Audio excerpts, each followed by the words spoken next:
Yeah. Actually, we could talk about anything. We talked about cereal last week, or was it the week before? Yeah. We did. We are live. Yo. Hi. Yo. Yo, What up? so we're like, what Yo. the? So did everybody hear us go? What the fuck are we going to talk about today? I don't know. I didn't want to bring it up again just in case. Oh shit. I'm not sure. So basically, yeah, as my own personal thing, I was a bit like, what are we going to talk about today? Like, it is a particular, I guess, headliners. But I'm sure things will happen. Things will There's a naturally couple. emerge. There's a couple headliners out there. They'll pop up. Alex has had a bad belly for a while. Yeah. Yeah. Yeah. You know, my stomach has not been ideal for the past couple days. There was a minute there where I was like, oh, dude, am I going to be able to get to this show today? You just bring a bucket. Well, that's a So hit- hilarious image. Hit the mute button and yeah. Don't Yeah. worry, we'll have Power Wash Simulator here soon. We'll clean it. Hey, Nice. that'd be the Appreciate that. DLC. Alex VR's Talk bum. about excitement, right? GT, how are you maintaining your how are you not excited about Power Wash? I am excited, but Oh. I played it, so now I'm just waiting to play it again. Oh, okay. So am I excited about it? At this very moment, I'm like, I can't remember when it's coming out. So have they said a release date? I don't know. No, I don't think they have. Will So not know. it's kind of one of those things. I'm a bit of a weirdo. I can't. Whatever it is, I can't wait. I'm looking Yeah. forward to it. I'm a bit of a weirdo, man. I try not to think about things like if I don't know when they're happening, or I just wait and see. You know. The crazy thing is, though, it may be better than half the games we've been playing like the last couple months, though. It definitely have more gameplay than some of them. Oh, bro, what have you been playing? It's gonna be. I mean, there's been some garbage out there, though. I mean, you can always pull out a couple good ones, but I mean, there's been some. Do you know what? Some rough ones. Do you know what I did today before we get into introductions? I took the crazy steps to reset up my PSVR because someone wanted to play. I'll just tell you, Mike from VR Oasis. He was like, dude, I really want to have another go of Firewall. And I was like, my aim controller's like got coffee stains on it, covered in dust. It's not charged. And then I had to get all the wires and oh my goodness. Am I so grateful for one cable? It is unbelievable. It's unbelievable. Honestly. And then light-based tracking again. I left my Oh. PSVR hooked up. Why, you ask? Because of Wipeout. That's right. Really? I know you That's a love good Wipeout, reason. That but good. that's Is that good? Yeah. That you could have nothing but that game on that console and it would be worth buying. Astrobot. I played Astrobot today, and that really surprised me. And it's really weird with the PSVR, right? That you've still got the deep blacks, you've still got really rich colors. It's not like crazy bright, but it's definitely bright enough. And apart from like a screen door effect, it still looks really good. Yeah. It was weird. It was so weird. I was like, this should look much much worse than what I'm seeing today. So very weird. typically there's a process you go through where you first put it on, you beam into the menu screen and everything is kind of blurry and shimmery and you're like, wow, this is worse than I remember.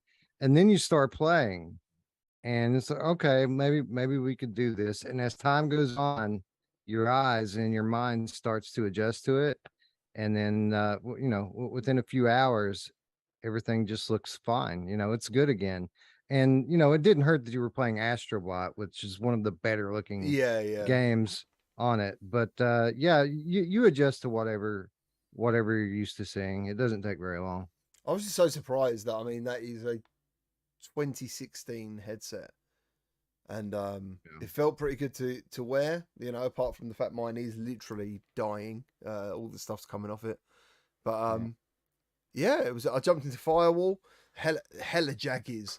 Wow, there is so many jaggies in that game. But still, like you hold the aim controller. You move the gun around and stuff. And it was different. So I've downloaded like PlayStation VR Worlds and a few other things that I might just like try and go through to remember. Try and revisit. Well, the and old like days. Skiva just said, like he keeps his hooked up. And I think I saw like a tweet or something last week where someone was like, I don't know why I didn't realize this, but you don't have to unhook your PlayStation VR 1 to hook up your PlayStation VR 2. And I did. I just like automatically, I was like, rip that thing out of there, like I don't So need did this I. anymore. Yeah. Yeah. But like now I think about it, I'm like, oh man, like maybe it actually would make sense to leave hooked up if I wanted to pop into firewall or whatever it is, Astrobot. So, common misconception out there. The only you can thing leave is, that thing hooked up. there is no connections left. Like I have got an external. So I've still got my external hard drive connected, but it's all gone now. Like every single USB port is used. So it's but no, you're right. I actually wondered that myself, but I do remember thinking I couldn't wait to take it apart for PSVR 2. I was like, yes, get rid of all these wires. But, Mr. Tasselhoff in the chat just dropped 10 CruCast memberships on all of our viewers. Thank Hell you. yeah. Thanks, Dude. Tass. Thank you, Tass. Blessing the audience that way is lovely. Love me some Amazing. Tass. If we can get Wipeout on PS5, PSVR 2, I am more than happy to disconnect that thing. There's no more games coming for PSVR 2 this year. Nothing. It's over. That's it, dude. It's, We got it. This is what we're getting for the rest of the year. Enjoy. Crazy. Well, let's do some introductions. First of all, we have Eric from QTC VR Gamer. How you doing, my friend? I am doing really, really good. Like 2 seconds ago, my wife just came downstairs and said they just accepted the offer on our new home. I thought you had a Congratulations. massive Awesome, smile, dude. dude. Congrats! I was Congrats. smiling. I'm like, really? Yeah, you know when So, like yeah. your cheeks might hurt from like you're constantly yeah. like, Yep. So yeah, That's Brad, we're awesome. gonna be neighbors, So Brad. I'm you're moving going in to next Florida? door. I'm so sorry. Florida. I mean, Mash is that age now. You don't have a choice. You have to go to Florida. No. See, listen to me though. No, but in Florida, I'll be like the young man. That's True. right. Like True. I'll be in demand down there and be like, wow, look at that young guy. is it a retirement place or something? Is it Oh yeah. Especially for people from northeast where I am. That's where everybody goes. why is it for why sure. is it like really chill? Well, because it's warm and they have early bird specials. Yeah. No snow, you know what I mean? When you get a certain age, you got to worry about breaking hips and things like that. So when you're older, you need to go someplace where you can't slip on ice or snow. Oh, And man. Crazy. Well, Yeah. congratulations. yeah, thank you, man. That was fun news just now. That is That's awesome. Florida is You got to pack away all those headsets. Dude, I don't know how I'm gonna do it. It's gonna be close. I'm gonna be because here's the problem too, is like I think when we'll be moving, I'll actually be in Germany and then I'll be visiting you in the great country of the United Kingdom. Yes, bring an umbrella. Next up, we have Wes and Roots from Virtual Strangers. How you doing, boys? Good to have you back. Good. Thank you. Glad to be back. I was starting to wonder if I'm still on this show. Like, it's a bit reassuring that I'm here right now. It's very reassuring, dude. Very reassuring. What have you been up to? You been up to much? Yeah, I mean, nothing new, family, work, VR, the same as always. Nice. Love it. What about you, Roots? How you getting on with Diablo? You done it? Completed it? I'm taking the first season off because they pretty much screwed us with no lube at the end of the first thing. Do you say lube or lube? Yeah, so basically they did the biggest nerf across the board and screwed everybody's build, specifically my build, like the way that I have my Paragon board and everything. And I put 150, probably close to 200 hours into the first iteration. So like, why am I jumping into a season already again anyway? Because Diablo is not World of Warcraft. You don't Yeah. attach to an individual character like you do in an MMORPG. You basically play them all. No, that's fine, and I don't mind doing that. I feel like it's disingenuous the way they screwed us at the end. So I don't know. Season 2, hopefully they'll change a few things and I'll come back in. But right now I'm doing Remnant 2. So And, I've heard that. I heard that's good.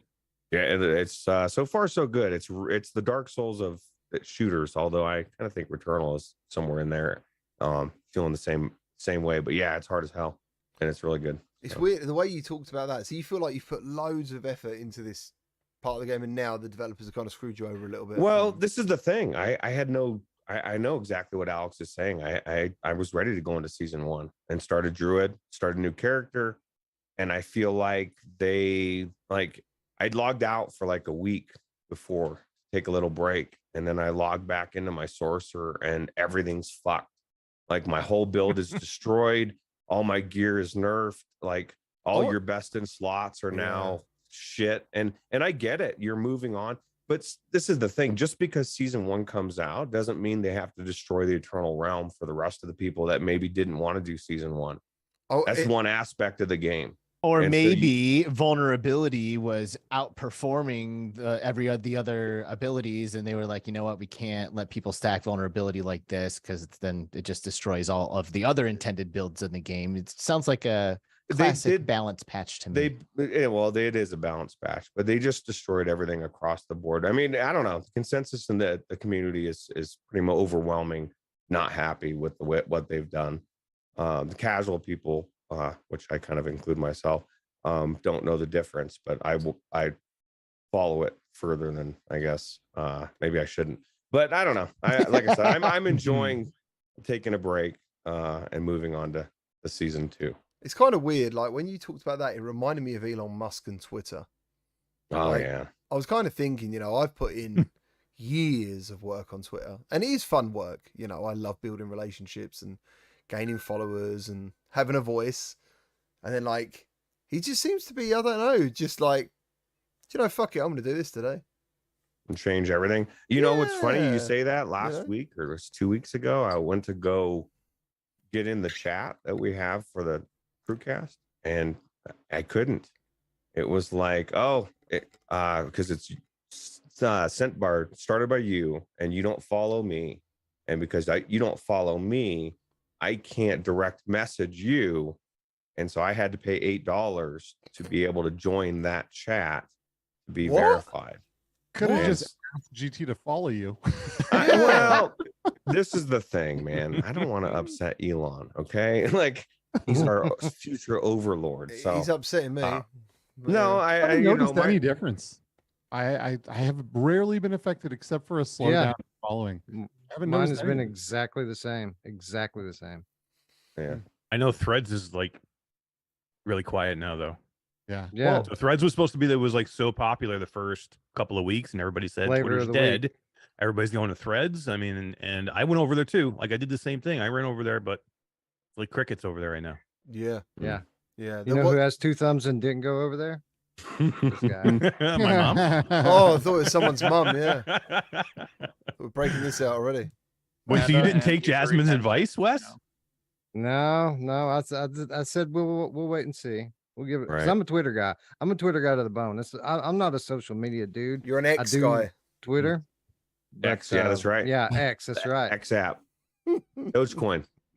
It just feels like a little kid, He's like, "What do you want it to be called, Timmy?" He goes, "I want it to be called X." He goes, "That's what we'll call it, son. You can have that for your birthday."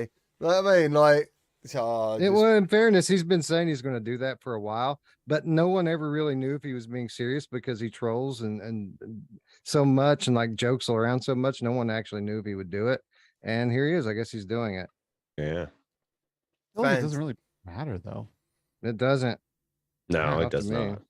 I didn't like. I think what I didn't like was like the idea of people not being allowed to scroll as much as they wanted to, or something. There were some things that I've seen. They're not. Limitations. Yeah, there's limitations on the amount they can scroll, who they can DM. I think that, as you just said, I think they stopped that. Like, you have to be verified to DM someone who's verified. Like, that's a paywall for communication.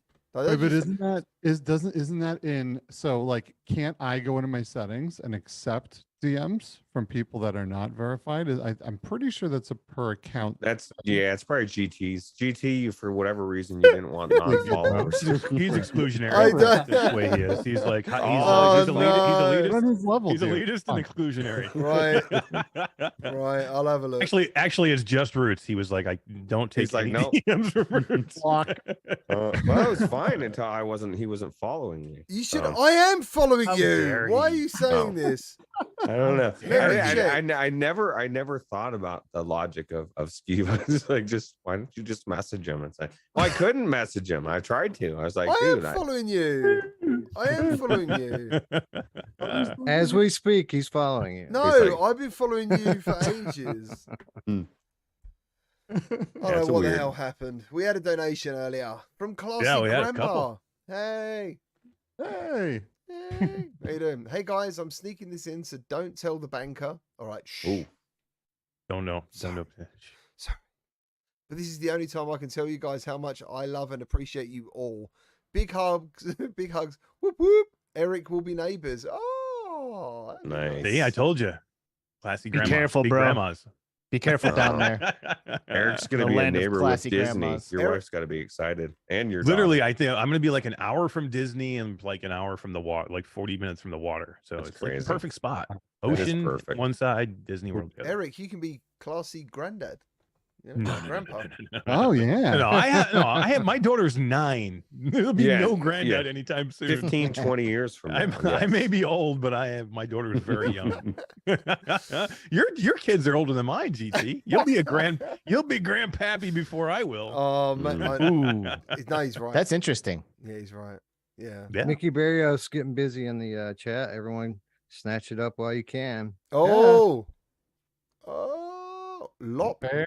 Noir. I like how he puts the name of it too, because a lot of times people just drop codes and you don't know. Everybody scrambles for it. Maybe you have it on a different platform, or maybe you hate that game and you don't want it. You know what I mean? You're not sucking up someone else's game.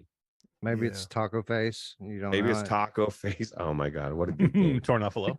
Mickey Bear, by the way, Tornuffalo. flying out to Phoenix in August to meet with the Heat to donate his time to help us with the Game On Expo and bringing VR to the masses. That's Thanks. awesome. Nice. Hell yeah. The masses of Phoenix. The masses. Yeah, of well, Phoenix. yeah. We do it. Doing the best we can, man. Yeah, we do what we Amazing. can. Amazing. Right, next up, let me introduce Alex VR and Skip from Between Realities. How you doing, bros? What's Yo, we're good. How's it going? You had We're doing great. You had Zim on your show last week, I believe. We did. Yeah. Yeah, it was chill. You know, it was cool. We got to hang out with him, learn a little bit about his history, and just talk about the profound nature of this incredible technology that we all share a passion for. Yeah, he's OG in the space for sure. He is. He as far as we don't know anybody who's been streaming VR longer than Zim. He was But the still biggest. is. He was Still the biggest Twitch VR streamer once upon a time. Mm-hmm. Yeah, he had like 10K following at a time when no one Wow. had a following. Yeah, he started streaming VR in 2014. Holy moly. yeah, Yeah. How? Almost 10 years. How's that possible? Exactly. DK1, DK2. Yeah. yeah. You'll have to tune into Between Realities to find out. It must have been. It must, like fixed reality back then. it must have been a It'll split screen. forever be a mystery. Must have been split screen. I remember the output on VR games was split screen, weren't they, as well, or something at some point? Like you literally saw the left and the right eye at the same time. Mm-hmm. Ooh. Yeah, not very good. And last but definitely not least is sadly it's Bradley. How you doing, man? Good. I've been busy doing a lot of different stuff, testing out prototypes for head strap. I don't remember if I talked about it last week, but we got kind of a first draft of our silly flip up head strap. I like it. He's turning I into like it. he's turning into fucking what's his name from Back to the Future? Great Yeah, Scott Doc Smarty. Brown. Doc Brown. That's Doc Brown.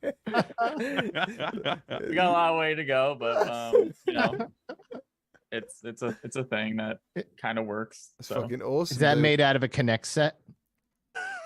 It looked like It's it. kind of what it looks like.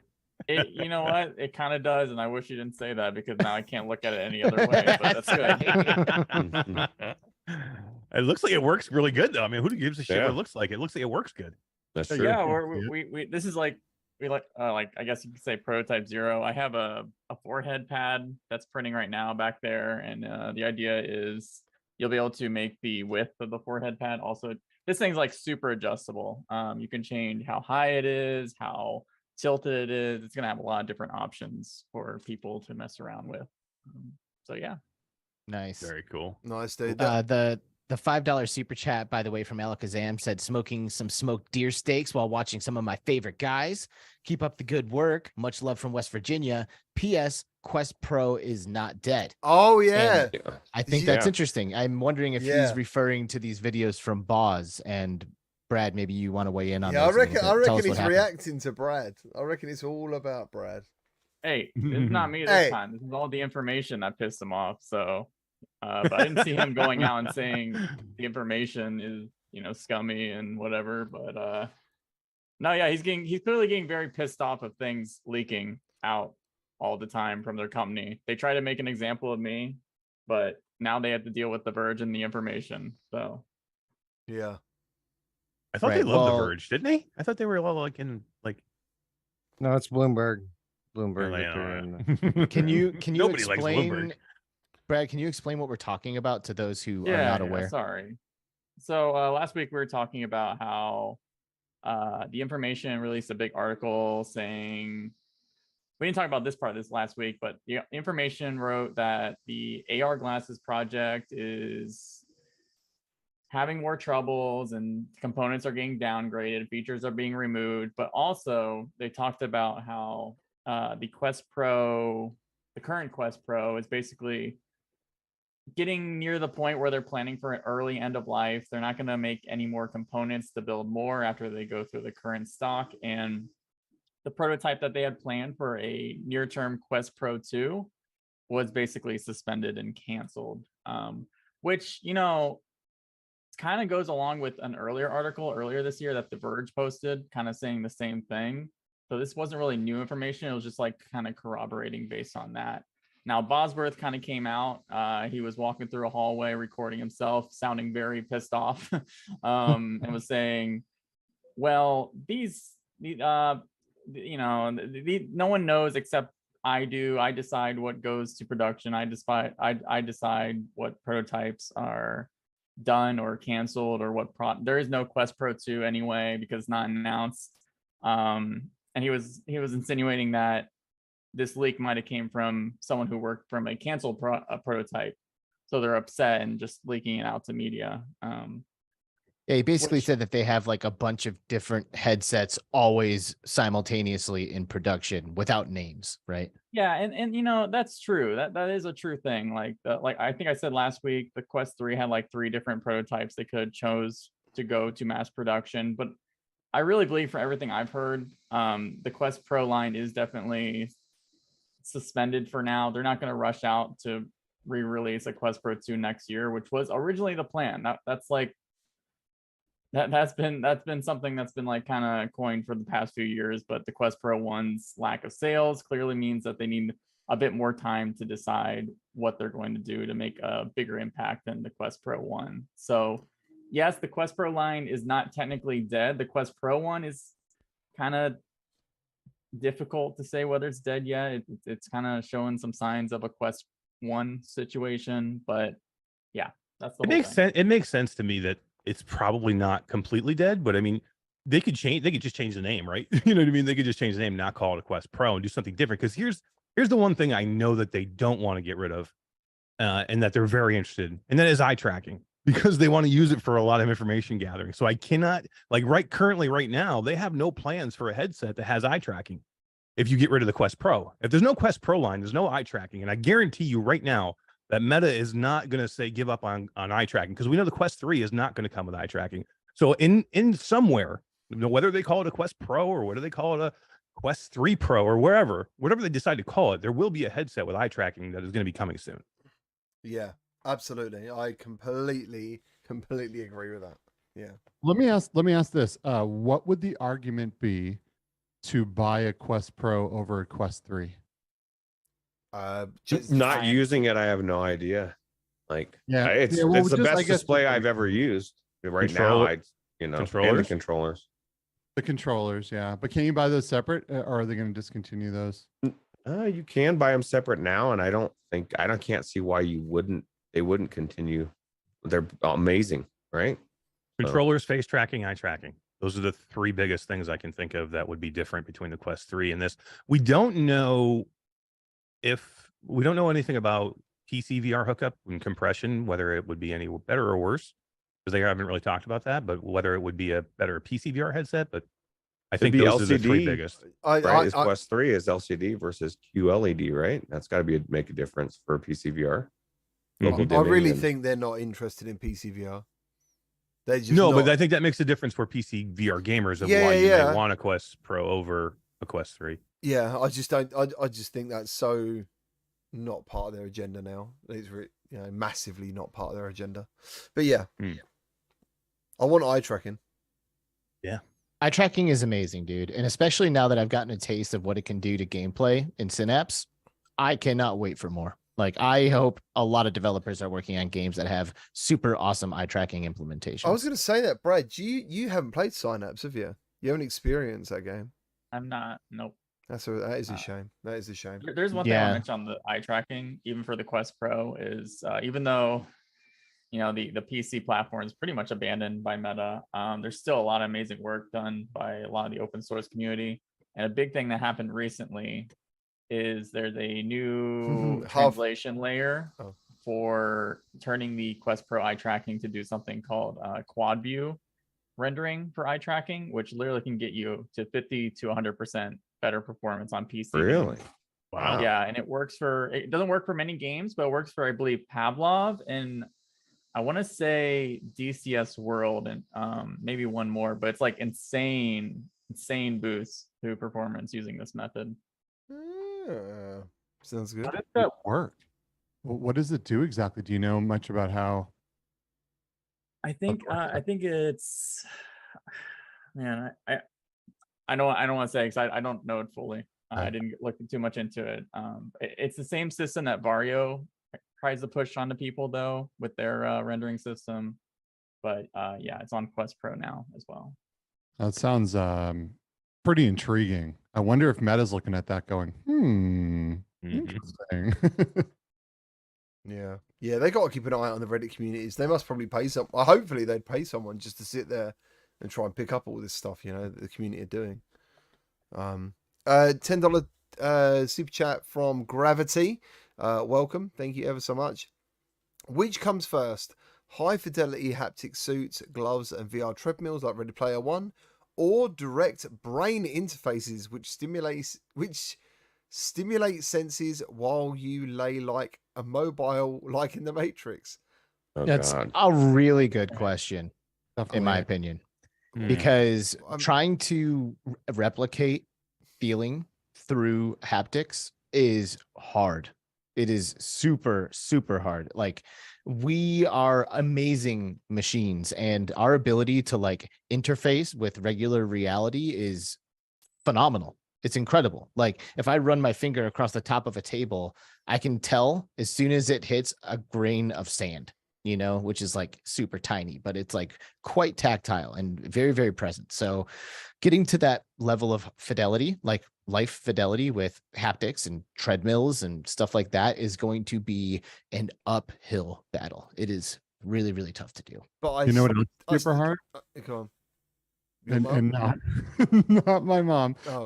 You know what's super hard is tapping into our nervous system and tapping Right. into our brain and taking over the part that it's able to produce images. And so I think both are an uphill battle, and I do think we'll get there. I don't think it'll be in our lifetime, honestly.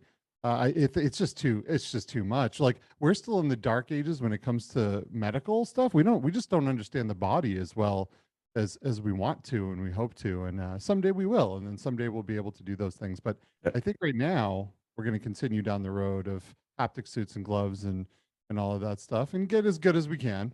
Yeah, you because know. all that stuff does exist in one way or another, like the top version, haptic suits, gloves, VR treadmills.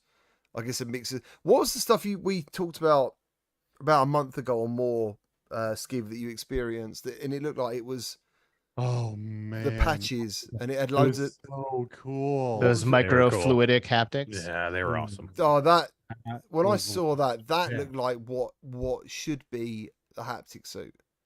It should be, and they said they can make it into one. That Mhm. what they were showing there was just an example of one way to use it and a way to bring it into just your fingertips. But they said we can make shirts out of this. We can make full suits. We can do anything. We just have to do it. And Do you they- remember how it worked? Do you remember what it was?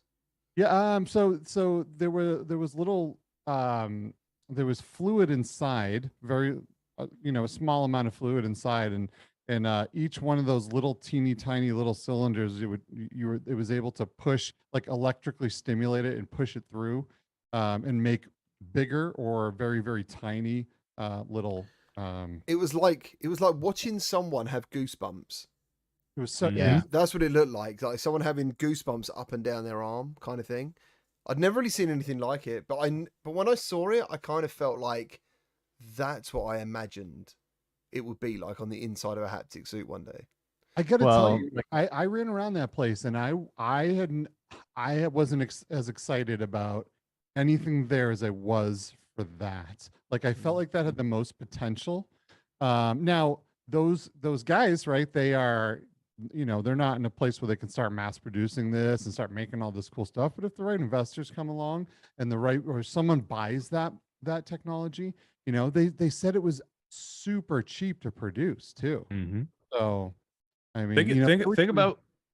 I was gonna say, think about non-VR stuff for that. That's gonna be. They had it in they had it working where you could see it like like on a laptop screen where it would raise the surface of the laptop screen. Think about your desk and you had a mouse pad on your desk, and instead of having a big clunky keyboard, the keys just popped up out of your desktop pad, and then you had physical touching things that you could push down and compress and type just without having anything clunky. Like the typical keyboard is going to be like a dinosaur within a year or two, I think, with this type of technology. I mean, it's gonna be insane how amazing. long we've been using keyboard and mouse, like without Mhm. a lot of like dramatic improvements. Like all the improvements are to like ergonomics, form factor, noise, but like at the end of the day, like I'm typing on the same keyboard that I typed on when I was a child on my first Macintosh PC, which I find very interesting. But in terms of like haptics and like this being a solution for haptics in the future, I 100% agree. But one thing that I think kind of doesn't get talked about enough is the fact that like different haptics are going to be needed for different experiences. Like that microfluidic thing is perfect for the the yin surface or the under surface of your hand, because then if you're like putting your hand across the top of something, if I run across my keyboard, the microfluidics could emulate the keys running underneath my fingers and all of that. But then when I pick up a machine gun and I start rattling off 50 caliber rounds and stuff, like that's going to need something else, like kick.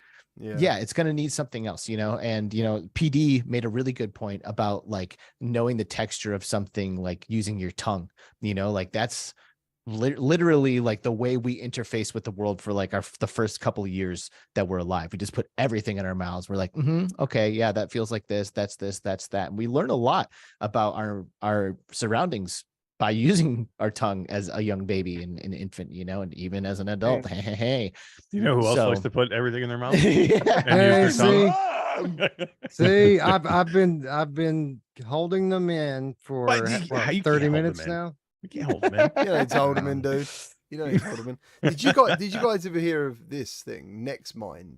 Did you ever see that? Oh yeah. Yeah, Oh, I yeah, remember yeah. Next time. Yeah. I was just when you're talking about your keyboard and mouse, I remember the first time I used this device and controlled a video game with my mind, and it was so weird because I don't think I could control the character, but I could control what happened in the world to the character, kind of thing. Like if I needed a block to move or I needed to lift him up to do something, there was like a mixture of all different demos, but it was such a weird feeling to like look at something and make it happen without doing anything. It's a very, very weird experience to have, especially in the games. Yeah, and reading those types of waves that come from your brain and then translating them into something is one thing, but putting data into your brain is completely different, right? I mean, the best way to do this is our body has the most insane wiring structure that there is. If we could harness that for haptics, that would be absolutely nuts, right? And it could work because it works in dreams. When I touch things in a dream, I feel it. I feel heat. I feel cold. I feel myself walking, even though I'm not. So that's definitely the way to go. Someday. The level of trust, though, that for someone to be fucking around in my brain, like my immediate thought to that is no. Like, maybe I'll go with all sorts of other ways, but like, I just don't trust anybody. Maybe there's a way. Maybe there's a way we could soft mod it. There's like a hidden like magical phrase or something that if you say it a bunch of times, it like unlocks, or like you can get hypnotized or something. It sounds like a Total Recall kind of scenario that you could. I love Total Recall so much. Oh yeah. But that's what Root said about it. Like, imagine it all went wrong. Like, Right. Well, and that's the thing is like things always go wrong and there's hacks. And I'm not saying that the technology wouldn't be amazing at some point. I'd rather, I mean, of course, this is a completely different technology, but give me a holodeck where I can go in and everything is real to the touch because it's really in front of me. I'd rather do that than put something in my brain, you know? do you know, like, Oh. you know, when you talk about the eight, well, I'm going to talk about this. The eight, when you go into like this scenario of having thoughts and total recall kind of thing, doing another life, I wonder how long the brain could live for. Like, what decomposes first, the body or the brain? Do you think it's the same at the same time?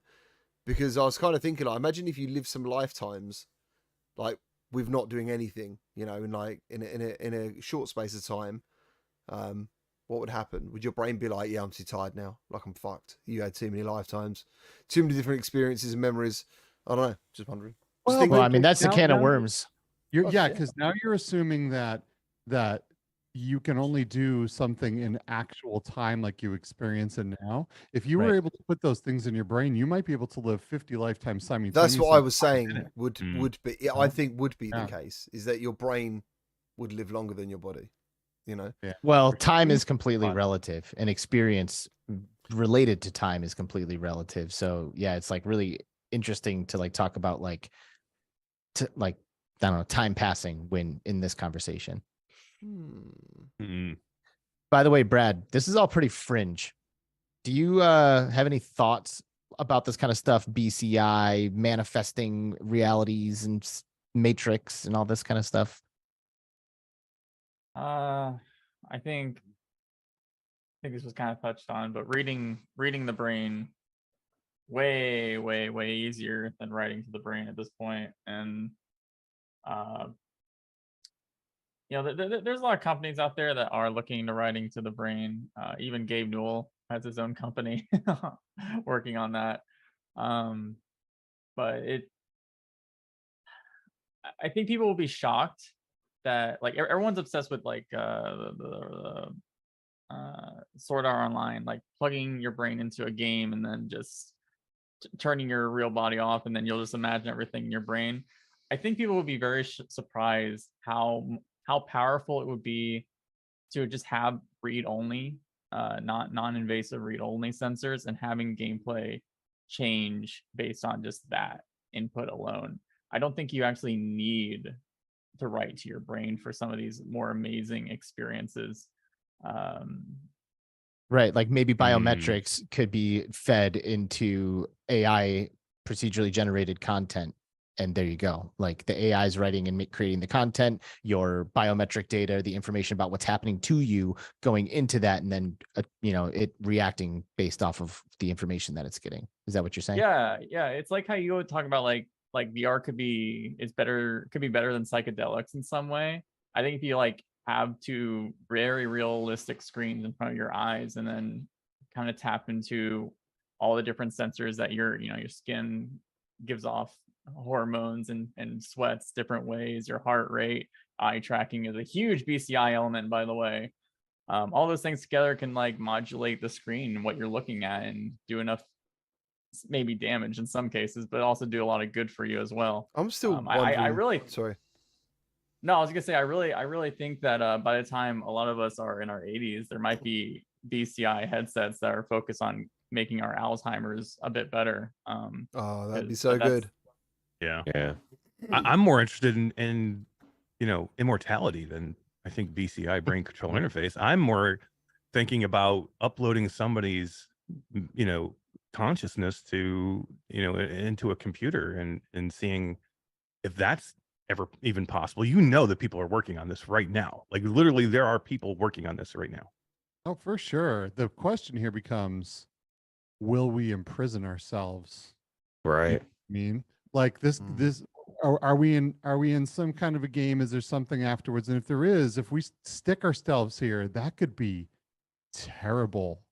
That could Are be you terrible. saying like if there's a heaven or a hell, for example, and you put yourself in a computer, then you're going to miss that, and you're going to just be there's a stuck in heaven, a if there's computer hell- that someone could turn off? Is that what you're saying? Sure, heaven, hell, another reality. What if we're wearing a headset somewhere on the other side? There's like a million billion different things Oh that no. could be. And if you don't ever die, you could be you could be, who knows? But on the other hand, maybe there isn't. And that could be cool. But I don't know, man. There's definitely going to be, before we see that, we're absolutely, and we already do see AI algorithms that are able to look at any video you've ever shot, any pictures you've ever taken, every way you've ever responded to everything, that will mimic you when you die, Right. taking your voice, simulating you, where when you leave, your kids could go and have a conversation with you I and can't. get something that could be possibly accurate to how maybe you would have with all of your life's stuff. Such a And bad idea, happened. right? GT. It's GT's not like, that. no. I've had so many. I feel like I lived a lifetime before I did this, and there's so many different experiences I've had that I don't need to share, or they don't even matter now, But they all happened, and I know in some way that they shaped me, and Right. just by going by the things you're talking about, that can't be done. It can't be added. They could make it up. They could ask my life story and pretend that those scenarios played out in a similar way to get close, but without me telling anyone every single event that I kind of remember that mattered. How? Well, but But- that's the thing, is like, how would you know anyway? How many, okay, say this scenario is there and people are lining up to go live forever, and your mom, your dad, whoever, your brother, and they just fucking die, and this AI mimics them, and it's not really them, it's just the AI that's so smart and has so many data points that they can mimic the voice, and they have so much knowledge of that person that people will believe that it's them. I don't know. To me, that whole scenario is creepy as well. Would companies sell cosmetics for your dead relative with Mm-hmm. microtransactions? Probably, right? All Oh I my know God. is if that technology exists, something bad will be done with it before something wholesome. Right. Just like, but listen. So right now, you are absolutely right, GT. No computer right now can take what's happened to you in the past and understand how you felt about it, what you did about it. But here's the thing, right? It's all data points. You can do a lot with data, as we've seen with a lot of different companies. But later on, everyone will always have something recording everything. Everyone will wearing some kind of device, like an Apple Watch or something that has EKG, something that will take biometric data, and all of that will be recorded. So as we go further, maybe your kids, probably your kids, but maybe their kids, right? They will be able to accurately represent you and take the feelings, everything that's happened to your body when you experience something. It will all be recorded. It will all be set data points, and that AI will get really, really, really good, right? Right now, we're in like the Pong version of this, right? But they're still doing it. Like they're still actually doing that, which is nuts, right? So it's just going to get better. And then once this AI has everything that makes you you, it has all your life experiences, all those data points, all your biometric data, and how you reacted and how your body reacted, and whether, like, at what point does it become so close that it is? It can replace you. Yeah, it doesn't. They Yeah. don't need you anymore, GT. I mean, that Bring in Why are amount you of AI, picking on me, GT. Roots? This is a Why mess. are you picking on This is a me? mess. He wants This to is get a rid of mess. me. Who GT, regulates all this? GT. Oh that's my a God. lot of information. Like the amount of information that AI would need would be staggering. It would literally need to be monitoring you 24 hours a day, 7 days a week. And all of this stuff Because already is. Well, no, I don't think so. Because like right now, like if we were, and I know we're talking about tomorrow, but if today you were going to attempt to make an AI out of me, you would be going through like all the podcast episodes that I've done and all the live streams that I've done, and maybe Social some like media music posts. recordings and stuff like that, social media posts, sure. But it doesn't see me being a useless piece of shit on my couch all weekend. You Right know what I now, mean? Your EKG Right now. and your Apple Watch might. I mean, I know you. But you didn't wear but I one, don't you know. did. I just know what I don't mean? know if there's going to be enough of that information gathering. I mean, I guess the technology will exist for that to be possible. I will not argue about that. But whether or not it happens, I'm still skeptical, because I don't know if people will agree to have all of their yes, data they like will, and that. they do right They now. already Look at do. what they're Yeah, we're doing already with doing it Meta, right now. Google, Microsoft. Not to the Nobody level we're cares. talking about, though. That's Like, true. No, this is a slippery slope where people don't give a crap about their privacy. And right now, everyone says, if I have nothing to hide, why should I hide it? Everyone can have everything as long as what I'm doing is discounted or free. There is almost no so you're setting a whole generation that's being brought up today to already accept that this is where privacy is right now. By the time that is the norm, Yeah. they'll have no problem clicking the little agree button. We've already set the precedence, and this is why I'm always yelling about privacy and why people should care and people can make a difference and change can happen. But right now, we're just on a path where absolutely everyone will give all that up. I guarantee you, until something huge and critical happens where this bites us in the ass before we get to that point, that's going to be a thing. Promise you. I just clicked on the thing and accepted it recently, and I didn't read it. I was like, I don't know what this says. I need to get past this to do what I'm trying to do. Yes, accept. Have you guys read Ready Player 2?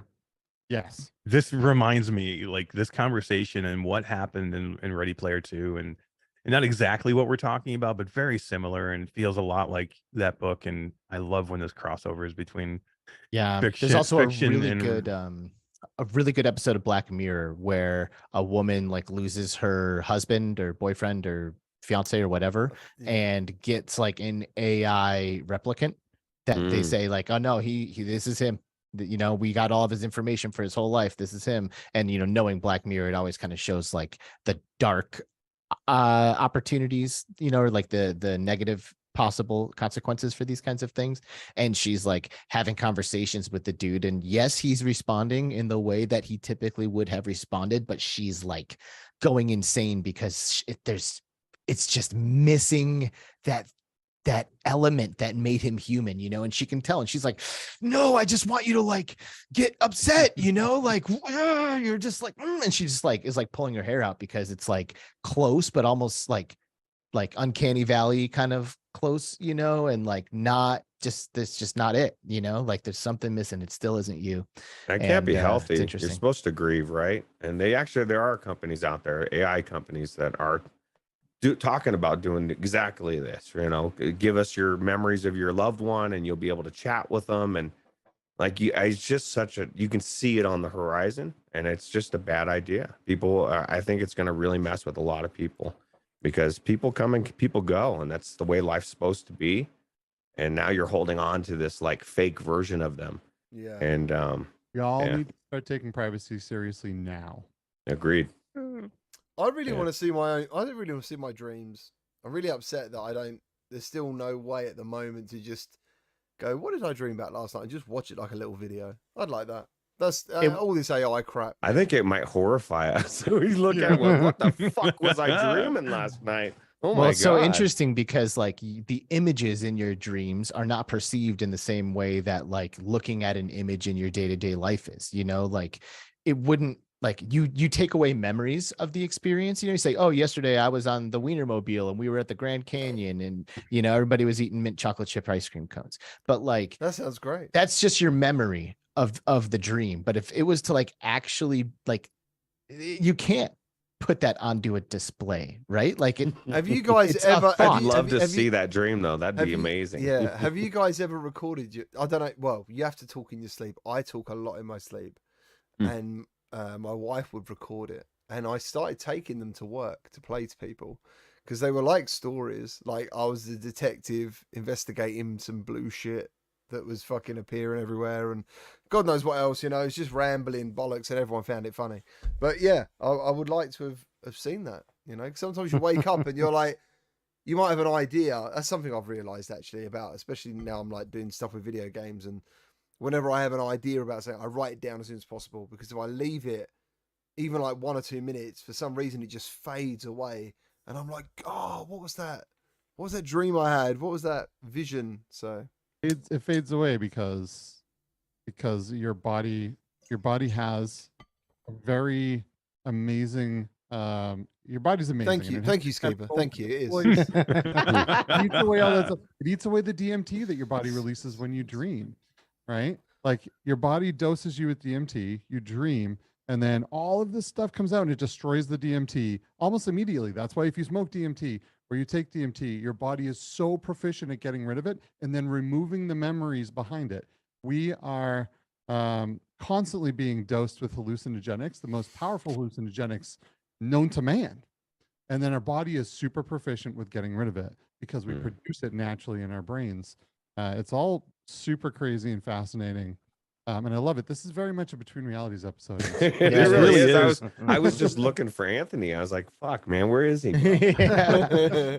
It's a great topic. I mean, there's people in chat like, Thomas McNostril and Michelle B, who, they lost their spouse, recently and with one and a few years with the other. But I'm sure it never gets easier with these things. And could you imagine, if you could talk to them and hear their voice perfectly, and maybe it's not, exactly one to one, but if you could have a conversation every day and at least not feel alone. There's a lot of people out there that don't have a lot of other people in their lives. You know what I mean? And a spouse could be somebody that you go your whole life with and it's your best friend. And then all of a sudden they pass or they're gone. You have nobody else for the rest of your life. There are people that die soon after they lose a spouse because they have nothing to kind of move forward, live for. I mean, a lot of us are lucky because we have families and we have friends and we have relationships other than that, but there's a lot of lonely people in this world. And if you could give somebody a chance to speak to that level, and I just lost my mother last year. If you told me I could talk to her today and I could talk to her and she could talk to me like she talked to me in real life,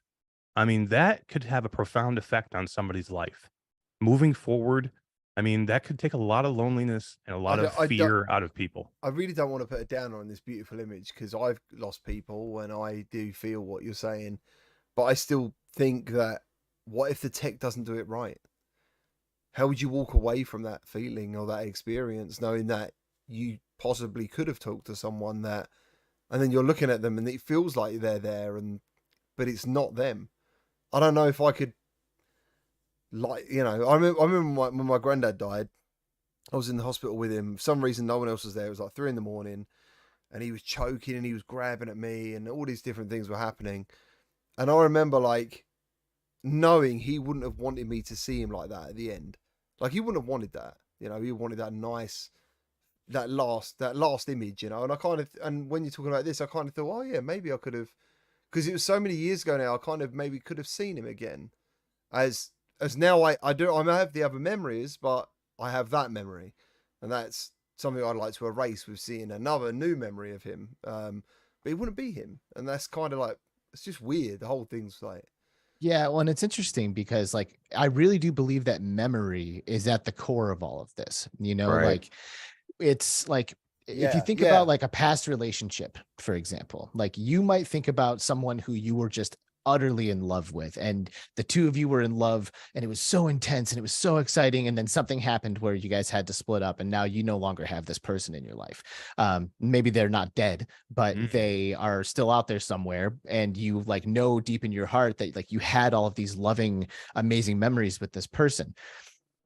I've had my own personal experiences in my life where there was something like that happening, and then I go and see that person again some years later, and they're not who they were anymore. It's the memory that I cherish, not the person. It's how I felt when I was with that person, not actually them. You know what I mean? So I just think that that's an important distinction here. It's your memory. It's the experience that you remember with those people and how you felt during that time that you're valuing more so than them actually. Right. And I think the AI tries to replicate them actually and give it to you. To your point, I guess you maybe try to make a new memory so you can have something else to hold on to. But at the end of the day, they're not here anymore. You know what I mean? Yeah. I like your point though. Think about it. If it's not a person who's deceased, and then you it was a crush that you had or an infatuation, I and all of a changed my sudden mind. you all of a sudden you can you take somebody else's personality and likeness and make an AI consciousness that you can have a relationship with, and creepy, where dude. does that cross the Yeah, line? that's the beginning this of a can serial open up killer movie. This can open up Yes, so that's a many great movie. crazy I wanna see that. scenarios but you have to assume that we will all have to make these decisions at some point, because I think we all agree the technology will come. It's just whether we think it morally should be here or not, or ethically or legally. How many of you know what the holodeck is from Star Trek? You know what that is? Okay, cool. Do you ever remember the one in The Next Generation where Geordie LaForge needs to fix the engine, right? And he can't do it. So what he does is he uses the holodeck and he basically works with the girl who helped make the engine in the first place, right, to get over this problem. And he falls in love with her. And funny enough, the AI kind of responds to it and they kind of fall in love virtually. And anyway, when he meets her, she's fucking awful as a real person, you know? And and I remember that as a kid. I was like, that's so weird. You know, I remember just remembering that episode. You know what's funny is, you know, me and Alex talked to someone at Somnium Space years ago in our first season in Between Realities, and this is something they are trying to do now. But they want to have an add-on service where for X amount of money they can record all of this data, your biometric data, your hand movement data, everything you say, everything you do, every interaction you have, to bring you back in virtual reality. To loved ones and stuff, right? So this is something you may think this isn't very related to what you know, to VR and all this stuff, but this is stuff that VR companies are getting into. You know, bringing you back within virtual reality. You know, and then there's haptics and there's all kinds of things, right? You know, so this is happening. This is happening. I was gonna say, do you remember the mum that met her daughter in VR? Do you remember that? Yeah. Yeah. And that was the one that kind of went viral, didn't it? I don't know how real it was, or it was just the same clip in like a mixed reality scenario. She was wearing a Vive. I don't know much else from that. If it was real, I don't know. Yeah, I think what it was is it was they kind of pre-made the experience and they pre-animated the girl, and it was just a way for her to get closure and say goodbye, right? But a lot of we as people have a very hard time disconnecting from the people that we love, whether we get a divorce, someone dies, we just break up with someone. We don't want to disconnect sometimes. The people that don't want to genuinely don't want to. You know, part of the concern here too is that this could be very damaging, right, psychologically to people too, where maybe they don't let new, you know, sometimes when a door closes, another door opens, and you, because you break off one relationship with someone due to death or whatever, now you meet someone new and your life evolves and you have new experiences and you continue to keep experiencing all these things. But if you are able to sit every night and hang out with your dead spouse in VR and just hang out with them, and you know, and that algorithm is going based off of that person's prior life and the data that they have on them, we might be staggering our evolution as people as well, and the things that we're able to experience in this life, because change is hard. And I can't say for a fact that, you know, if I lost someone, you know, like my kid or something, right, that I wouldn't fall directly into that, because it's just so terrible, right? And so devastating. Hang on. Yeah, absolutely. So these are things that the future generations are going to have to deal with, and that's scary, right? For the good or the bad. This is like real. This is stuff that's going to happen. So I've kind of started to take this stance of like, fuck it a little bit, because like, I mean, and that's not to say that we should do things without being careful or trying to prevent negative consequences, but like, humans have this very strong, what I'm going to call natural desire to connect intimately with technology. Like, you hand a phone to a baby and they are gonna freak out. They are going to love that thing. They're a baby, but they're still just gonna be like, they're gonna be jamming on that thing, scrolling, before you know it, they're taking selfies. You know what I mean? So like, I don't think we should give phones to babies, because I think there is like evidence that it is not good for their developmental years to be like completely immersed in technology all the time. But I do think that we are supposed to be connected to technology. Like, there's a part of us that I think it's a part of being human to want to connect with these things in the year 2023. So I almost want to just say like, yo, like, this is the natural order of things, because guess what? It's happening.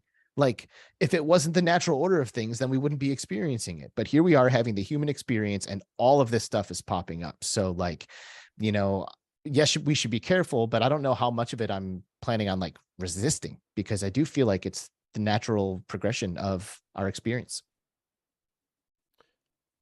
Yeah, and I don't think I would resist it. I would just be careful. I would just try to put the message out there that people should be very careful about the information that they give up now, because as insignificant as it is now, this stuff is there forever, and all of this stuff is happening, and it's going to be very different generations from now. You know, when you go and you do like a family tree right now and you go back on ancestry.com or something, that's something now. But later, when you can go on and talk to your great great great great great grandmother and have some like actual conversation with someone that isn't there anymore and ask them what was it like during those times and all that, like this stuff is all going to be recorded and it's going to be there. So, you know, it's good to just be careful about what you divulge, because when you are gone, you do not have any say over any of that anymore. So So are you saying Bruce Willis shouldn't have sold his likeness to Nope. AR? Or like, to me, it's almost like, it's like telling people to like be care. Like, I can imagine when like reading and writing was invented, that there was a similar conversation being had. You know, someone being like, "Hey, be careful what you scribe on that piece of paper, because once you're gone, you won't be able to control who reads that or what they think about it." You know what I mean? But reading and writing has been an essential part of our development as a species. You know, like it's been the primary way that we've been able to take our thoughts and translate them into a way that other people can understand directly. Like if you read a page from an author, you are inside their brain 100,000,000%. yes.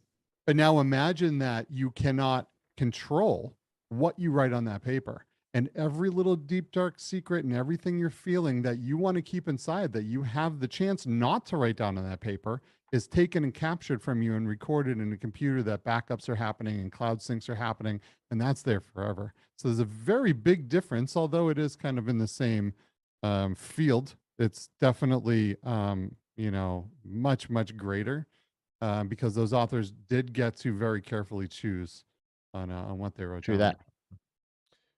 Wow. This was a kick-ass conversation, I have to tell you. Like, I don't know. That's an hour and 10 minutes of mental. Dude, It was this, profound. like Skiva said, this is the kind of stuff that he and I personally like to get into as often as possible, because while it can, like, if you tune into the middle of this conversation, you might be thinking to yourself, like, what the fuck does this have to do with virtual reality? But it really does. Like, we got here naturally, you know, like the way that this tech is evolving and the way that it's integrating with all of these other evolving technologies makes this conversation a legitimate one, because AI and XR and all of this stuff blending and becoming one thing is going to have a pretty profound impact. Yeah, it's just the next step. It's the, you know, the version 1 of interfacing with the mind that's going to be happening in a much more seamless way over the next few decades, you know. Yep. Yeah. I still find things like when I do go into VR chat or social platforms, when I meet people in there, I feel like I'm meeting people in there. You know? You are. Do you know what I'm saying? Like, Uh-huh. it's just in Yeah. virtual space, but it feels very real in some ways. VR Even breaks- this, dude. Yeah, VR, Even a VR Zoom call. breaks space. You know, there's all this physical space between us, but VR doesn't care about that. We can very much sit in the same room and feel like we're sharing virtual space, high five, get some haptics, and interact with each other, explore with each other, learn about each other, connect in a way that is very hard to do by sitting there on text or a phone call. Learn people's mannerisms and what they're really like, and get to know people more than you think is even possible by entering a VR experience with them.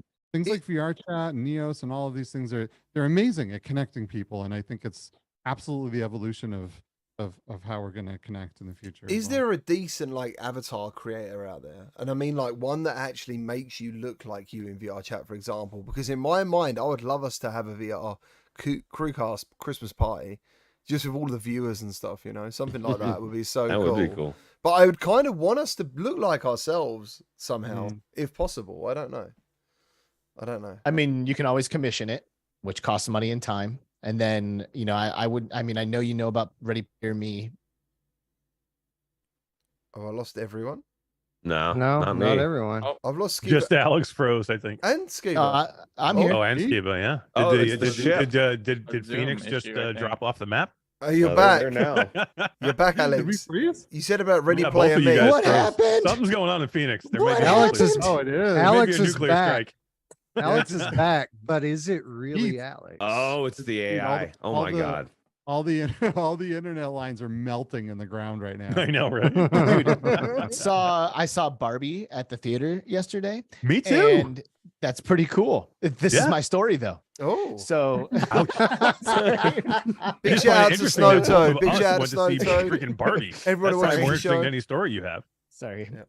So anyway, I saw Barbie yesterday, and 5 minutes into the movie, screen shuts off, audio is still playing through the speakers. Everybody's like, what the hell's going on? Lights start flashing inside the theaters. It was super wild. The audio played for like 5 minutes with no video, and then they ended up shutting it down and booting everything back up. And they also canceled a Disturbed concert like yesterday or the day before and had to postpone it because their electrical heat? I think the heat is just like destroying equipment. It's just ruining everybody's stuff, and like air conditioning machines are just like It's just blasting ruining everybody's at all day. times. Yeah, well, we're literally like spitting in the face of Mother Nature by existing here. It's like Yeah. 100. It's literally over 110 degrees, and we're I just like how you not giving say a shit. that. It's like there's certain places on the earth that we've decided to set up shop, and then we're shocked that it's Yeah. like, oh my god, it's 120 here. I Like, know. oh, it's a fucking desert, dude. You know? Yeah, we should not be here. Mash, what was that company we met with that does the super realistic avatars where you scan yourself with an iPhone? And Alex, me and you did one at AWE a couple years ago where you just scan it and it makes a pretty convincing version of you. It was really good, actually. Yeah, and Remember? it gives you like it spits out an avatar fast. Yeah. Uh-huh. Yeah, It was I know. called in 3D. In 3D. And Yep. they changed names recently. They Oh, did, did 'cause they? don't- I don't have know the them at that old. I name. still have the old Yeah, app on my forget it. phone. Yeah. I love the name. I'm typing the name. So we didn't talk about the other end of it because I saw some. I don't know if what it was on an article or if it was like the face of. I think it was an article, and it was talking about the walking treadmills and shit, the new ones. And I saw the people, and they were connected, and I just thought about the fucking friction, and like I still think the treadmill is just a gimmick. I don't think it's ever going anywhere. It's great that people want it to go somewhere, and for some people it could, but there's not the mass adoption of this lazy fucking planet is just it just doesn't sound feasible to me. Does anybody else agree or disagree? Because that to me is just It's weird timing you say this because Cat's about to announce a new treadmill tomorrow. Yeah, yeah. Well, maybe that was the picture. Are I they saw. really? It's Yeah. just friction, man, and I don't want to walk for 5 hours in games. You know what I mean? Locomotion is amazing.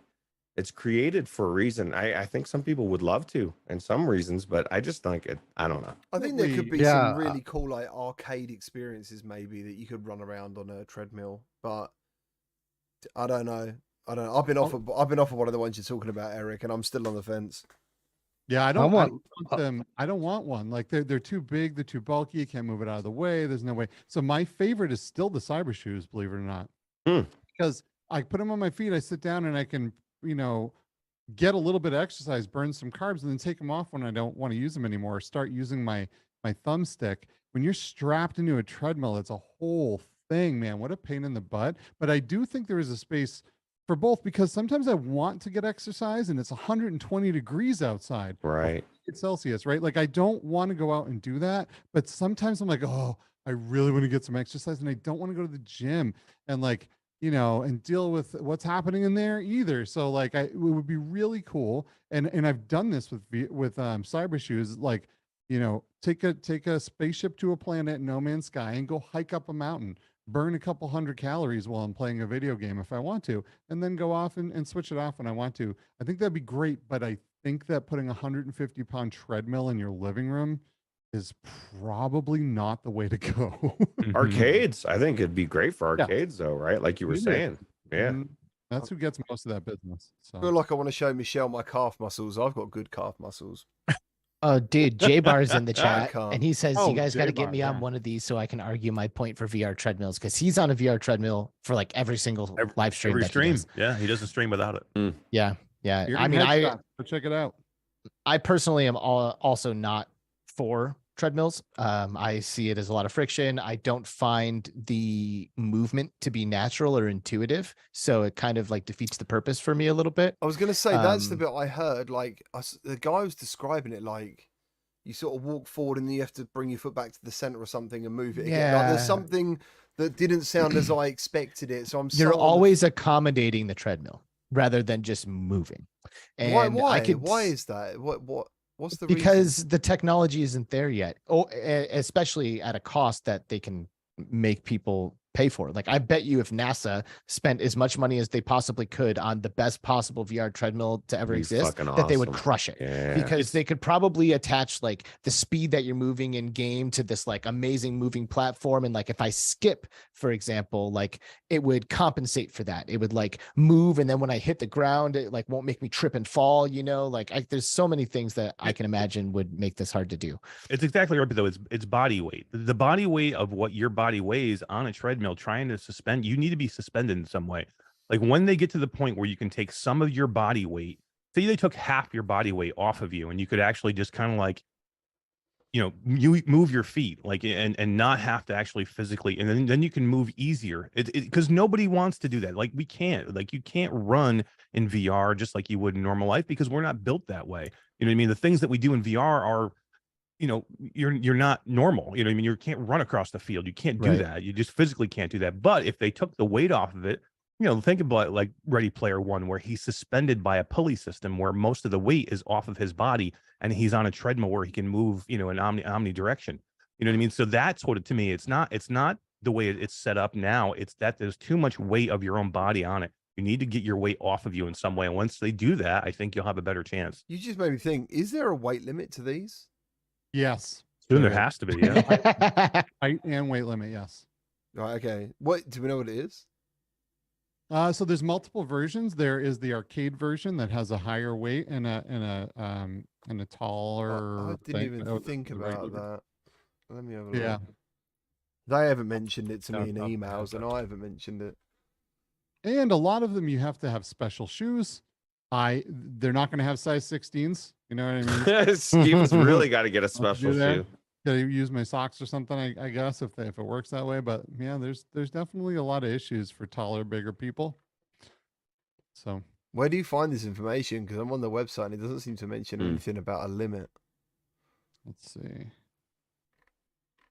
'Cause I'm- Everything just- has a weight limit. What you're describing, Mash, is, I mean, and I'm sure at some point, like the Ready Player One point, is that's a big commitment to get all suited up and get in this, it's, you know, where you're suspended and I I got it. I got it. It's I just know a that police it's- system, you know. You have Yeah. to work some kind of police system out to where you could, you know, like you do for your, you know, for rigging your cords. You just would have to have something that would hold your weight to where you could actually take some of that weight off of, you know. So say you weigh 250 pounds, if you could get yourself down to half that weight, think about if you took 150 pounds off yourself, how fast you could run. You know what I mean? Think about it this way and how much easier it would be. That's what you would need for a treadmill, because I think you're right, Roots. It's too much work for somebody to want to do in a video game. And once you make it easier to where you can run twice as fast or 3 times as fast, or you don't lose your breath, or, you know, it's easy to move around, then it gets to the point where it's something you'd want to do. Right. And maybe it'd be different for other people. I just, for my job, I'm walking all day long, and you know what I mean? So by the end of the day, last thing I want to do is jump on a treadmill and start fucking running somewhere for my game for 5 hours. You know what I mean? I want to just do what I've always done and Well, work whole my idea of left VR thumb. Yeah, well, the whole idea in VR is we don't want to be us. Like, I don't want to be normal. Like, I want to be like superhuman, right? I want to be something special. I want to be able to run faster than I You're can run special, currently. Eric. Oh, thanks, GT. I appreciate That's it. fair. I was going to But say, I don't mind I want being to be me. able to, yeah, but I want to be able to do things that I can't do in normal life. Otherwise, I'd go outside and do them. And I want to be able to do things that are, you know, not normal. I want to be able to run 3 times as fast and run up a hill and not have to be out of breath. And you That's can't just do age. that. That's just normally. age. Well, that's Eric, true. you know, it's That's true. just- So you're all set then. So I feel like Brett Leonard, the writer and director of Lawnmower Man, may have nailed it the closest to what it should be, but it's a giant contraption, right? I don't know if you guys remember the movie Lawnmower Man, but they hooked them up to these, they suspended you in the middle of a 2-ring Yeah. system, where Yep. you could move your arms and hands freely, you could spin, you could fly, you could lay down, you could like do all of this kind of in an anti-gravity way where it was not as big of a blow to your body. But we haven't seen anything like that, which is pretty wild. I would love to see the Lawnmower Man way of locomotion. Do you know what? I haven't seen that film for. There's someone bloody making something years. like that. Actually, I forget the name of the company, but I spoke to them before CES, Really? and they said they weren't coming to this past CES, but they were looking at maybe showing up at the next one. That would be sick. I'm in. Yeah. I am in. I remember me Job. into the big Job. Job. Heck yeah. Anthony's the lawnmower man. I love that. And I'll give away a little spoiler. Can I give away a spoiler, Alex? Sounds like you are about to. You're halfway there at this point. All right. I'm gonna do it. Dad So, is asking son for permission. Take note. Yeah, That's a first. No, Alex has as much say as me, so I'll make sure he's cool with it. But no, this season on Between Realities, stay tuned because you may see Brett Leonard as a guest, the writer and director of The Lawnmower Man. Oh wow. Wow, dude. Hell yeah. That'd be insane. Do you know what I could also hook you up with? The guy who invented virtuality. Oh yes, Yeah. yes.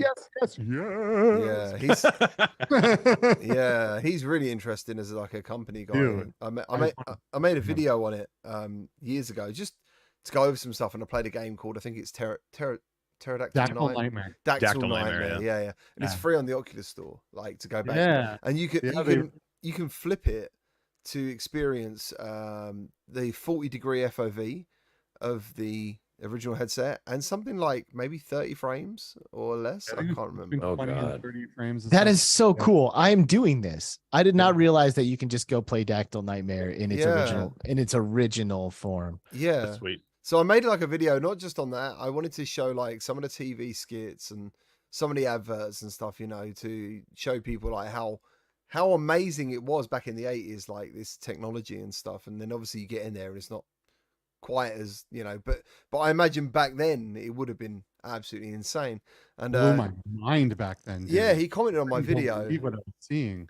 Like Yeah. my very first VR experience was Dactyl Nightmare on a virtuosity or virtuality or whatever, Yeah. and it was a multiplayer experience. Yeah. I went with my sister, and it was multiplayer. The very first VR thing I've ever done. Hmm. And man, it just blew my mind. It was And just so- awesome watching this news guy play it, and he was like really suffering from motion sickness because the pterodactyl would grab you, lift you up, and then drop you in midair.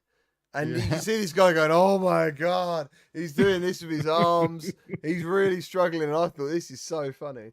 But yeah. I think we follow each other somewhere, and I'll try and get him on, That's get him that on would the be a show. great guest. I'd love to talk to him. That'd be awesome. I might even get him on here as well. Fuck it. You know what I mean? Just Yeah, our screw show. Between Realities. Let's get him on here.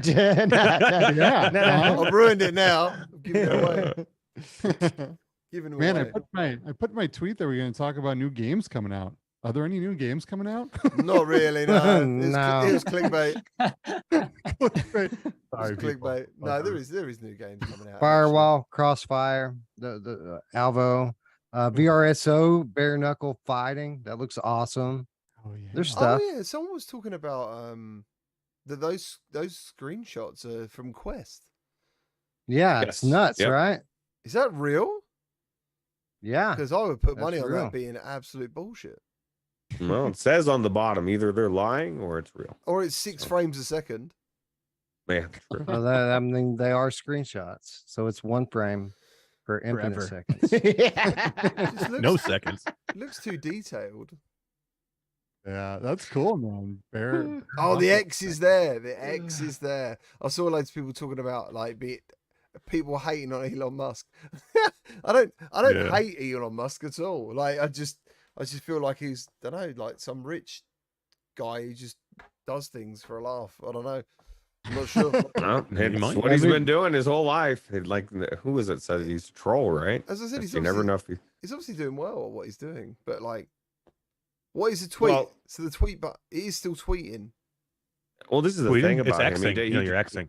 He does say, yeah, that's right. He does say a lot of things, and people don't take him seriously. But he does what he says he's going to do. You know, like Yeah. he's done it with SpaceX. He's done it with his boring thing. He's done it with Twitter. You know what I mean? He's with the X app.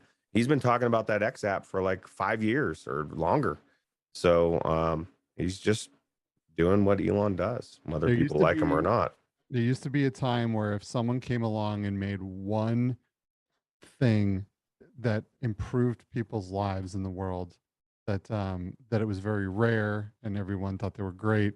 This guy came along, reinvented transit, how we're driving, how we're flying to space and taking and exploring different planets, how we are sending money to each other, how we're communicating. Yeah, yeah. Like, and everyone's like, that guy sucks. It's very weird. I don't think he sucks at all. I think he's a genius. me neither. It's just at this point, I don't know what it is. You know, I feel like I'm part of. Instead, I think what it is for me personally, I thought I was part of a social, like public platform, and all these decisions he makes make me feel like, no, I'm in. This is Elon Musk's platform. This true. is his platform. Like this is mine. And if you want to be here, you can. You know, you got to pay me. And Well, the Was difference Jack is, Dorsey before that. yeah, I was gonna say the difference is, at least for all the other, social apps, it's some big conglomerate that's making the choices, not just one person to point the finger at. Even when Jack Dorsey was, everybody pointed it at the whole thing. So I don't know. It's definitely a weird thing. He's Well, very and I'm sure polarizing. that there is someone who you could point that finger at, but they're hiding behind the Correct. company. Correct. Correct. 100%. Yeah. Yeah, I guess you do have to respect that. But I am curious, gentlemen, is Switchback fixed? Is it time to play Yes. it? yeah, It is Yes. 100% fixed. Yes. Really It's good. better. It's not just, it doesn't just look better, it plays better now. I can't wait to get back in there. yeah. Does this warrant being on people's top 25 list now? We already know it was on yours, but God, I hope it was so. not on a lot of people's. Does it you think it changes things or no? Because it didn't change the gameplay. The game, I think a lot of people had issues with the gameplay. It did change Well, the game. it did change. Yeah.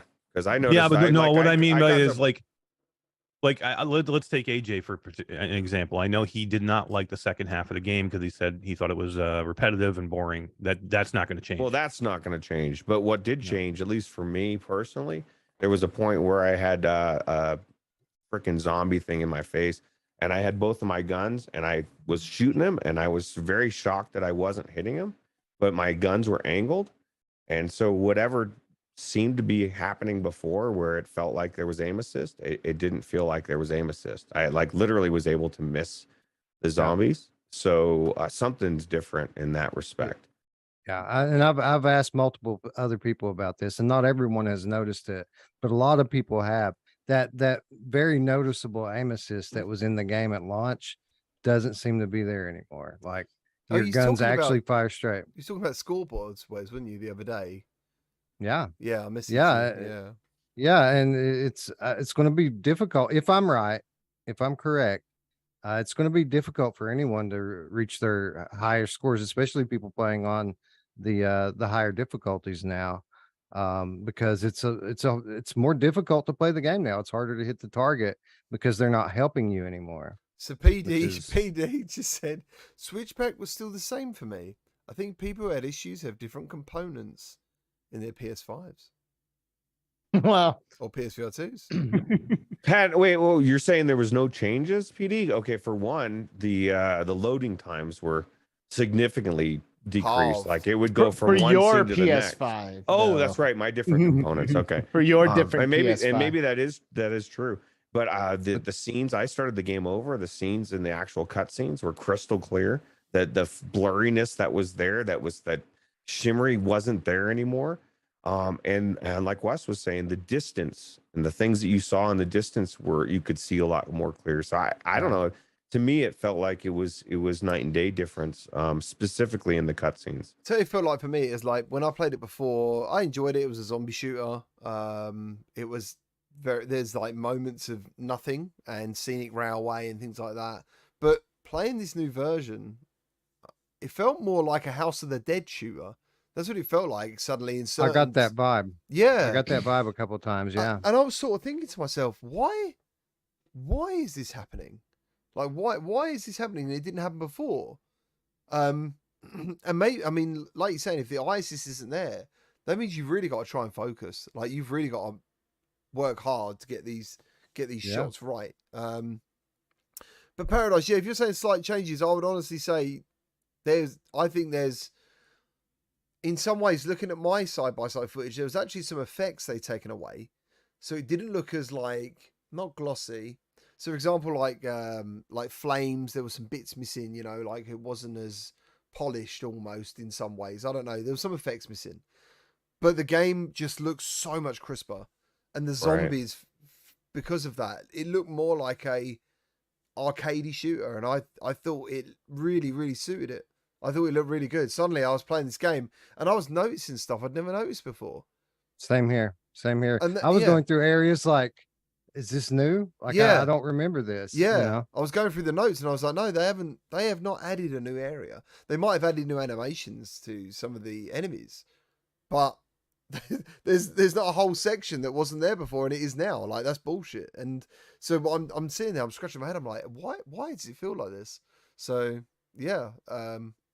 I think it's a combination of a lot of things. I think this was a very, very comprehensive update that changed a lot of subtle things, a lot of small things, but the cumulative effect is very noticeable to me. You know, maybe not to Paradise Decay, but to me, it's very different now. Not only in how it looks, but how it plays, how it feels, and it's a change for the better. So can't wait to get back in there. I'm stoked. It's a massive, massive patch. Like, yeah.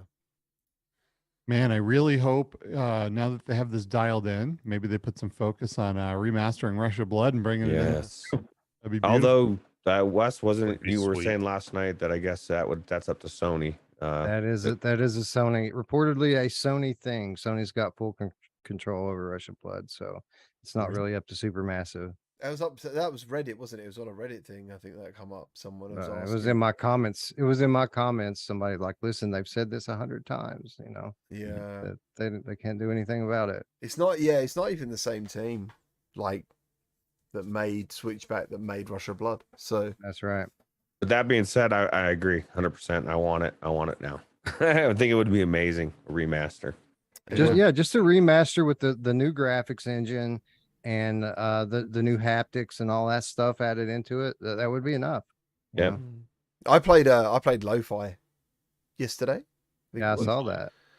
Dude, like, I did not realize. I was kind of like, I've been trying to put this off for ages because obviously the updates come pretty slow. And I realized I didn't play it since January 2021. And I was like, really? Like, I can still remember it clearly. So yeah, I hadn't played it. I went in there. There was quite a lot of new stuff. There's still not a game. There's evidence that a game is being built. There's murder scenes, crime scenes. There's like I have seen Blade Runner, but I don't really remember it. So the new Blade Runner is more of the film I remember. You know, like the dusty, orangey place he goes, that city. Like if you leave the main area, you can go over the wall and enter that city. And there's like a racing rink, a car, like a, I don't know, like what it's supposed to be. But that was there. And all in all, there's such an atmosphere to that game. And some people don't believe the word in some of the comments. They're like, but does it look like this in the headset? And I'm like, yeah, it does. It doesn't look as I'd say it looks better in the headset in some way because you're looking at it at 60 FPS and I'm looking at it at 90. But with stereoscopic 3D and depth, right? Yeah, stuff. People don't believe way me. better in the headset. Yeah, it does look amazing, but I can still see the outcries of people who have paid for the game and are still waiting for a game. As long as he finishes it, that's all that matters. You know, if he makes a really good game, if we took any game, if you took Elden Ring and you roamed around in it, you know, a year or two after they started, or, you know, I mean, just because that was such a bigger scope of game, you'd be like, what is this? Like, you can't take a game in a flashpoint, you know, time stamp of this time As long as he does it good, I don't care. I am one of those people that paid for it, and I just want it to be fully fleshed out. And if it takes a couple more years, It's just everything. so be it. It's just everything, know? like the But music, the atmosphere, the rain, the neon. Like I went into the diner, the amount of light sources in there. My GPU was like, my God. all right, Struggling. serious question. What if there was a developer who had been working on a game for a really long time? This is like their magnum opus, like what they are going to call their masterpiece. And they started development during the PlayStation 3 era, and it's a PS3 game, and it comes out today. It sucks. And it's a masterpiece, and or could potentially be a masterpiece, but it's a PlayStation 3 title. Would you play it? Would you have any interest at all in firing up a PS3 and playing a game that came out today for that platform? I wouldn't, because the gameplay would probably suck. The graphics would be dated. But that's where developers, they have this dance they're doing, right? They have to they take so much time, but they have to still keep up with what's new today. And so I guarantee games like scrap things, add new things, change things, make it more updated. And so that's the danger he takes with, as long as it takes, I mean, does he put something out that we look at and we're like, okay, this is cool, but it would have been cool in 2016. I mean, I guess GT, you would know, he's been working on this thing for almost that long, right? Does it look like a game that's been out in 2016, or does it look like 2023? No, it doesn't look, it looks really good. There's definitely, how can I put it? No, it does. It does look really good. I'm trying to think. I think it's very hard to judge because I can't get over the fact there's nothing to necessarily do. There's nothing. It is like a world exploring game. At the moment, if you want to call it anything. It looks really good. It looks really good. It definitely needs optimization, but it's a beta, and it's a beta from April. It's not even recent. So, but Sherzod, thank you ever so much for the $2 donation. Says, is it better than Lon? Lon was actually really surprising. It still had that indie jank when I played it. Like, I don't know, things might look good, but they're just hollow or something, or the animations. Better looking than Lon, I think. Yeah, Lon has a game to it, so you can't. Lon has a lot of game to it. There's a lot of different elements to what you can do in there now. I need to get in Lon. I haven't been in there for ages.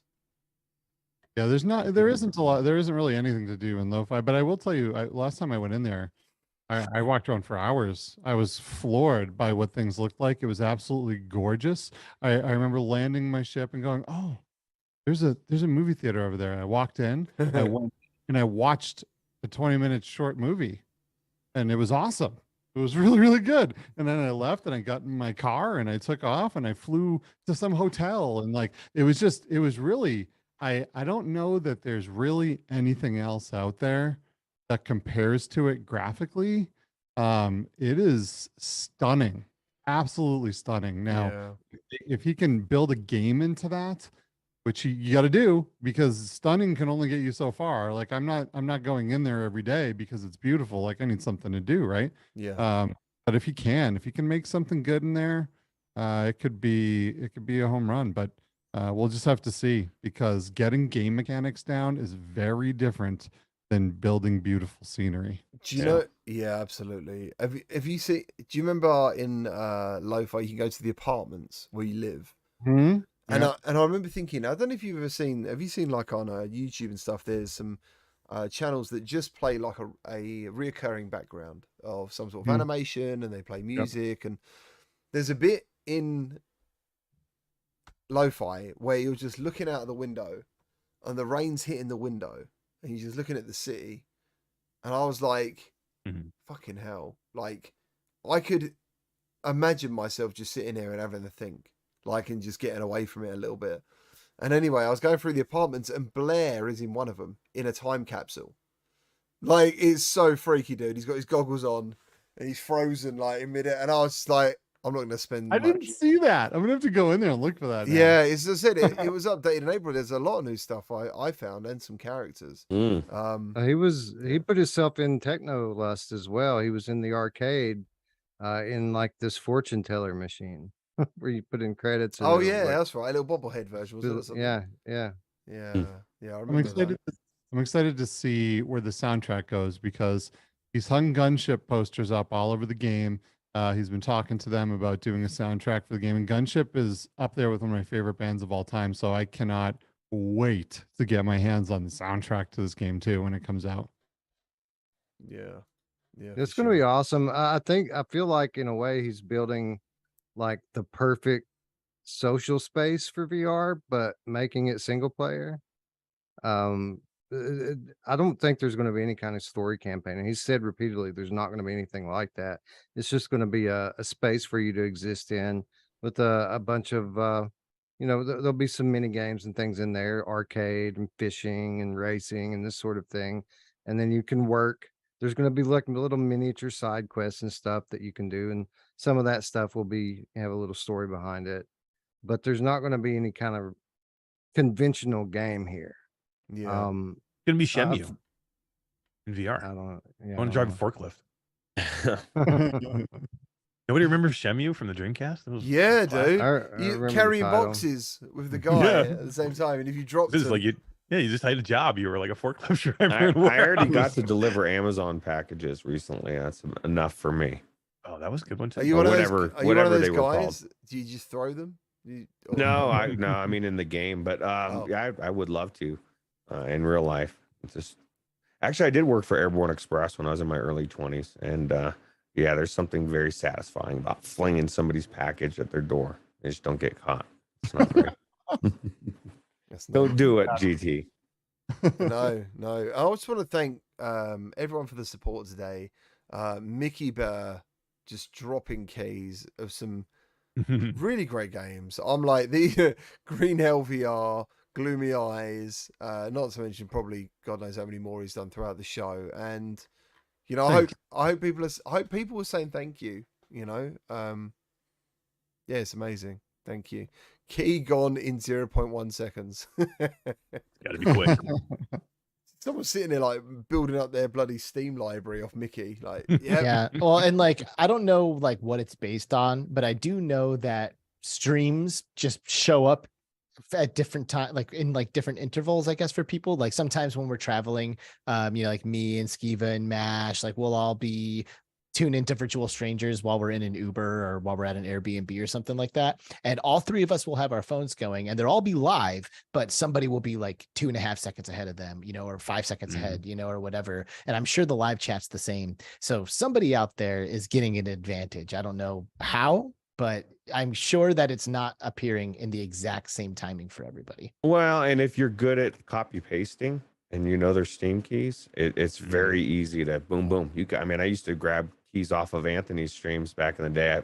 So much so that I actually stopped because I felt guilty because I was getting them all. You know I don't what know. I mean? I think they fixed that. Have you guys tried it recently? I tried a Steam key the other day and it would not let me copy paste. I had to manually type it in. Really? What? Yeah, I don't know if it was just me or for everybody. But if anybody else has tried out there, for me, Steam, you cannot copy and paste anymore. Yeah, you can. I copy pasted on a couple days ago. I literally tried it like you sent me a key the other day. I tried it with that key. It would not let me copy and paste. You got to use sometimes you got to use your keyboard to paste, like Control V. Yeah. Oh, okay. Yeah, you can't right click anymore to hit paste. What right click? Yeah, who does What that? what Me. world are you living in? Why the fuck am I going to Control V? That's two clicks I need to do instead of one right click. Mash, this is not the hill to die on. Dude. Control C, Control V. Control V, Control C. Control And V, you- Control C. It is What are you, so insane? fast. Right click. Out and Right. grab your It's mouse. faster than right click Okay. Oh, and yeah. paste. I will Yeah. out. Well, So- okay. You better end this fucking show. Mash. GT. No, Oh, hold no. on. You know This what was you're talking TV, about, bro. Right clipboard click, history. dude. right, Click and right. paste. This is where where your the logic is flaw match, because when you right click, you have to drag that down and you have to find copy paste or paste Yeah.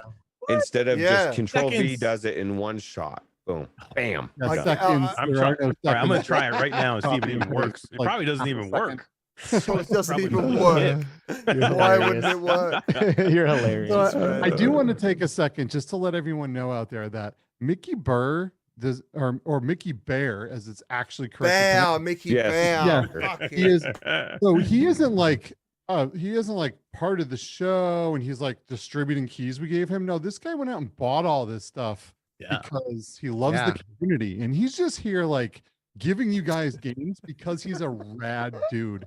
So And he does it. He Awesome does it guy. for several shows. He was at Yeah. our show last night doing the same Yeah. thing. So awesome. incredible I guy. mean, So are everyone you say, sure "I love you, you're- Mickey."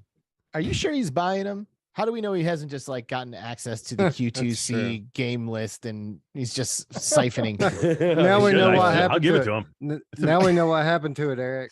Yeah, there it is. It was Mickey Bear. Have you seen Funky Sloth's comment?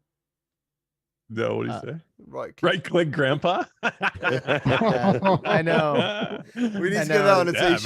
man. I don't know This what you was guys not are the talking episode. about. This was not the episode for that. After we established that you're moving to Florida. I don't know and, what you guys are all of talking this, about. That like- is true. I don't know what you guys are talking about. I'm Bullshit. trying to right click on this here. Right click, thing. dude. It's so fast. I don't know what you're talking about. It's so, my God, you're so funny. Control C. Get out of here, man. And Control C, Control V. Yeah. Kind of Control world we V. living in, right? It must be some kind of Phoenix thing or something. I don't know what you're talking about. Yeah, you know. What happens? What happens when the temperature gets to 120? Yeah, degrees? right? Well, unless anyone else has anything more profound to add or just Yeah. normal. No, Anyone? you gotta end this, GT. I think we have. Thank you ever so much to everyone for tuning in today. Really appreciate it. As always, we are back for Mondays now, as far as I know, for the foreseeable future. Hopefully, I think Gamescom's happening next month. I don't know. Any of you going to Gamescom? Me and Eric are. Beautiful. I wish you could get to Gamescom, Wes. I think you'd fucking Dude, bust a Oof. nut. I would It's a so game of love it. paradise. I would so love it. People contact me every year. It's like, I've got this awesome thing and I've got that awesome thing. Are you coming? No, I'm not coming. Yeah, what you need to do is start changing what you're saying. Say, yes, I'm coming as soon as you fund the flight. in my Yeah, right. hotel. I'm on my way. Right, I'll be right. there. The only thing is, I think Firewall launches on is it the 24th or the 25th? 24th. Yeah, unfortunately. We're coming to your house to play it, so I hope you're ready. Yeah, we're both crashing your pad, GT. Yeah, we need a PlayStation. We need a PlayStation 5 Oh, and a what's going headset. on? What, are you coming to the UK after Gamescom? We are. Well, you're gonna have to wait for me to review that game, though. Like, you're gonna have to come round. Yeah. When we come around, we're staying with you. Yeah. We're sleeping on your couch, man. I'll tell the missus. I think that's sorted. But, He'll tell the missus, and the missus will tell you guys that's- that you're not doing that. You're not happening. Yeah. He's like, no, I don't think so. Oh, I love it. Right then, guys, look after yourselves. Thank you ever so much for everyone who joined us. Thank you to all the boys for joining me, and we will see you all next week. Take care. Thank you. Bye bye.